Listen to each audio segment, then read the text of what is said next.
안녕하세요. 출근길 노동법 전경국 노무사입니다. 오늘은 제가 수행한 사건 중에 영흥도 펜션에서 혼자 펜션 관리인으로서 직무를 수행하시던 분이 갑작스런 심장마비로 사망한 사건에 대해서 어떻게 산재 승인을 받아냈는지 그 핵심적인 사안을 중심으로 설명해 보도록 하겠습니다.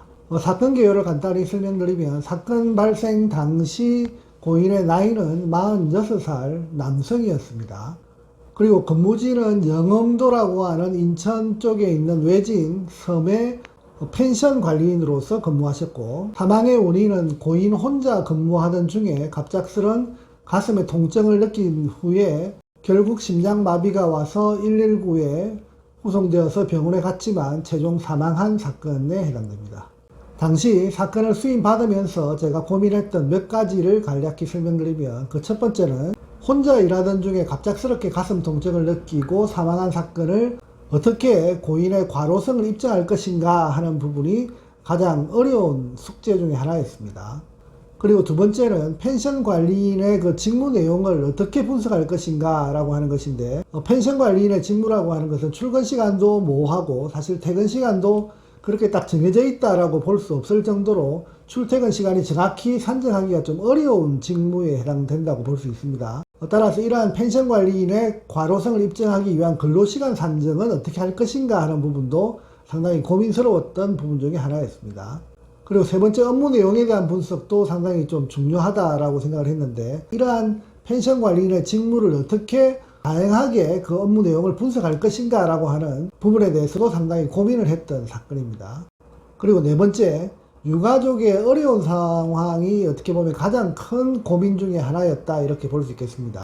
당시 사건을 수임하면서 그 고인의 그 형님 편으로 고인의 어떤 경제적인 상황이나 그 어려운 상황을 제가 말씀을 들었고, 그 과정에서 고인의 배우자와 그 어린 자녀에 대한 향후 생계에 대한 부분도 상당히 좀 고민스러운 상황이었는데, 그 유가족의 경우에는 이 사건이 산재로 승인되지 않으면 사실상 살아갈 길이 막막한 지경에 이를 수 있을 정도로 상당히 어려운 상황이었던 것으로 당시 기억을 하고 있습니다. 따라서 이번 사건을 어떻게든 한번 해결해 보자 라고 하는 그 각오를 시작으로 사건을 조사했던 그런 사건으로 기억하고 있습니다. 그러면 사건을 조사하는 과정에서 어떤 부분이 가장 핵심적인 쟁점이었고, 그 쟁점들을 어떻게 해결해 나갔는지에 대해서 한번 살펴보도록 하겠습니다. 이번 사건의 경우에는 앞서 설명드린 바와 같이 고인 혼자서 일하는 그 작업 환경을 어떻게 업무 내용을 분석할 것인가 하는 것이 가장 어려운 문제점 중에 하나였습니다.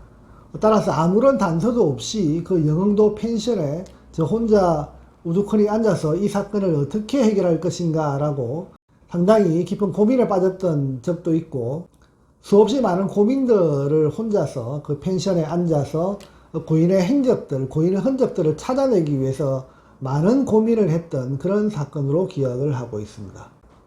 어느 순간 펜션 주변에 있는 그 시설물들이 눈에 들어오기 시작을 했습니다. 그래서 눈에 보이는 그 시설물들 하나하나를 유심히 바라보면서 제가 생각했던 것이, 당시 펜션의 관리인은 고인 혼자밖에 없었다라고 하는 것이 중요한 단서고, 펜션 주변에 설치되어져 있는 모든 시설물들에 대한 관리 책임자로서 고인이 그 역할을 했지 않았을까라고 하는 생각을 하게 되었고, 그러면서 또다시 눈에 들어왔던 것이 바로 펜션 입구에 깔려져 있는 콘크리트로 만든 바닥 도로면이 눈에 보이기 시작을 했습니다. 그리고 펜션 주변에 둘러싸고 있는 나무들의 가지치기 작업들을 한 흔적들이 눈에 보이기 시작을 했고, 펜션 내에 있는 그 배수구의 그 크기가 어떤 것은 가로 30cm 크기의 배수구였지만 어떤 것은 가로 20cm 크기의 배수구로, 이것이 20cm에서 30cm 크기로 확장하는 작업들을 하지 않았을까라고 하는 의구심이 드는 배수구가 눈에 들어오기 시작을 했고,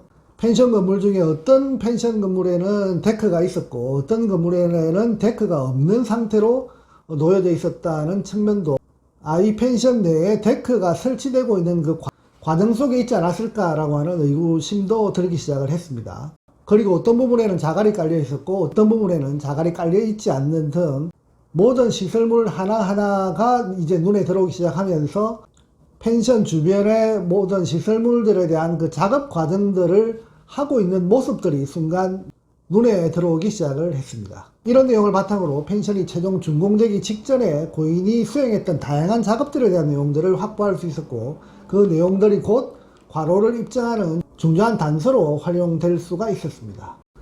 그 다음으로 펜션의 개장 시기에 대한 고민을 제가 하기 시작했습니다. 당시 펜션은 신축한 펜션이었고 여름 성수기 전에 개장하기 위해서 상당히 분주한 작업들이 이루어지지 않았을까라고 저는 생각을 했고, 따라서 성수기 개장하기 전에 펜션을 개장하기 위해 상당히 준비 과정들이 많았지 않았을까라고 하는 의구심이 들었고, 그래서 그러한 의구심을 바탕으로 사업주에게 또 추가적인 탐문을 했고, 그 결과 다양한 사업주의 지휘감독 행위들도 있었다라고 하는 사실들이 확인된 결과 그 내용들을 추가적으로 정리해서 펜션 개장 전 집중적인 업무적인 부담 요인들을 확보할 수 있는 단서도 찾아낼 수 있었습니다. 그리고 세 번째는 개장 후에 사망 시점까지 이 펜션에 예약한 예약자 현황 자료를 확인해 볼 필요가 있겠다라고 제가 생각을 했습니다. 그래서 해당 자료를 사업주에게 요청했고, 며칠날 몇 개 팀이 이 펜션에 방문했는지 등에 대해서 그 데이터를 확보해서 데이터 분석 작업을 할 수 있게 되었습니다.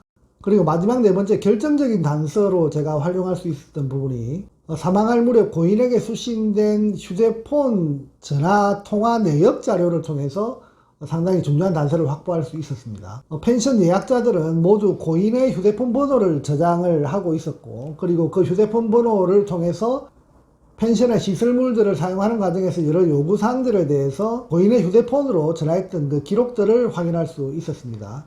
각각의 통화한 그 기록들을 주 단위로, 그리고 월 단위로, 그리고 일 단위로 분석을 해서 어느 시점에 가장 전화통화가 많았고, 그리고 몇 시부터 몇 시까지 전화통화가 왔는지, 밤 10시, 11시에도 전화통화 왔던 내역들이 있었기 때문에 그런 내역들을 바탕으로 펜션 사용자로부터 전화를 받아서 움직임이 있었다라고 하는 부분을 입증하는 중요한 증거 자료로 활용을 할 수 있었습니다. 결국 이번 사건의 경우에는 당초에 아무런 실마리도 보이지 않는 아주 막연한 그 상태에서 이 사건을 어떻게 해결할 것인가라고 하는 해결에 대한 강한 의지 그 하나만을 가지고 영흥도라고 하는 서울에서 상당히 먼 거리에 있는 그 펜션에 수차례 방문해서 혼자 우두커니 앉아서 이 사건을 어떻게 해결할 것인가, 그렇게 고민을 한 결과 어느 순간 눈에 보이는 고인의 행적들, 그리고 어느 순간 나타나는 고인의 흔적들을 통해서 최종적으로 고인의 업무량, 그리고 업무적인 내용, 그리고 책임감, 그리고 업무의 난이도, 그리고 업무 환경이 어떻게 변화되었는지를 최종적으로 추론해낼 수 있었던 상당히 의미 깊은 사건으로 기억을 하고 있습니다. 오늘은 영흥도 펜션 관리인의 갑작스런 심근경색으로 사망한 그 사건에 대해서 살펴보는 시간을 가져봤습니다. 감사합니다.